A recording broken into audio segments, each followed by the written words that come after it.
My death is different because I'm a suicidal death. I took my own life with a huge overdose. I remember going into the ambulance and I remember the screaming of the ambulance thing. I didn't feel anything but I just felt myself standing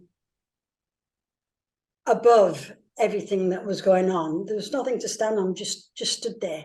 And I was watching and I was pleading. I was pleading for them not to save me. I wanted sincerely to die.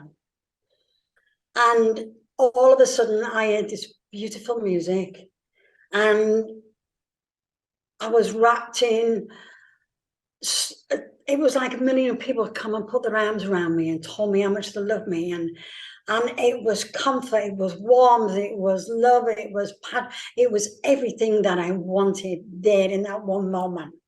And I went willingly, and I could feel my body letting go of this world. And letting go was, this world was anger to me and hardship and whatever, but the place I was going to was a different place. I started to feel happy and I was curious about where I was going. And then someone came and stood by my side and he asked me, would I walk with him? And I said, with pleasure. And we started to walk along. There's no path, you just walk, there's nothing underneath you. And I saw all these beautiful colours bouncing in and out, only tiny ones, reds, orange, blues, greens, but not the earth colours. I was speechless. And I said to my guide, what are all these lights? He said, these are orbs of people that's passed.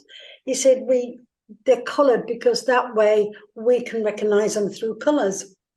And that's how I was starting to learn. And it was a beautiful experience. And you know, he was telling me about my life and the new life that I was going to live.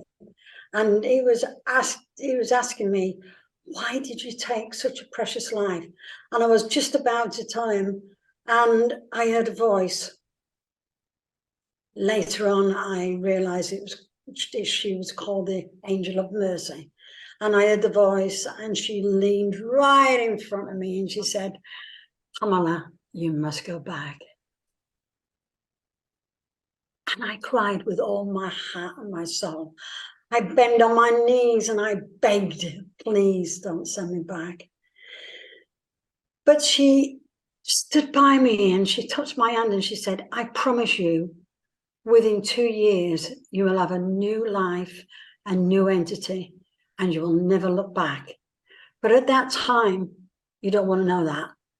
I just hated her for sending me back. And then I felt myself back on the bed.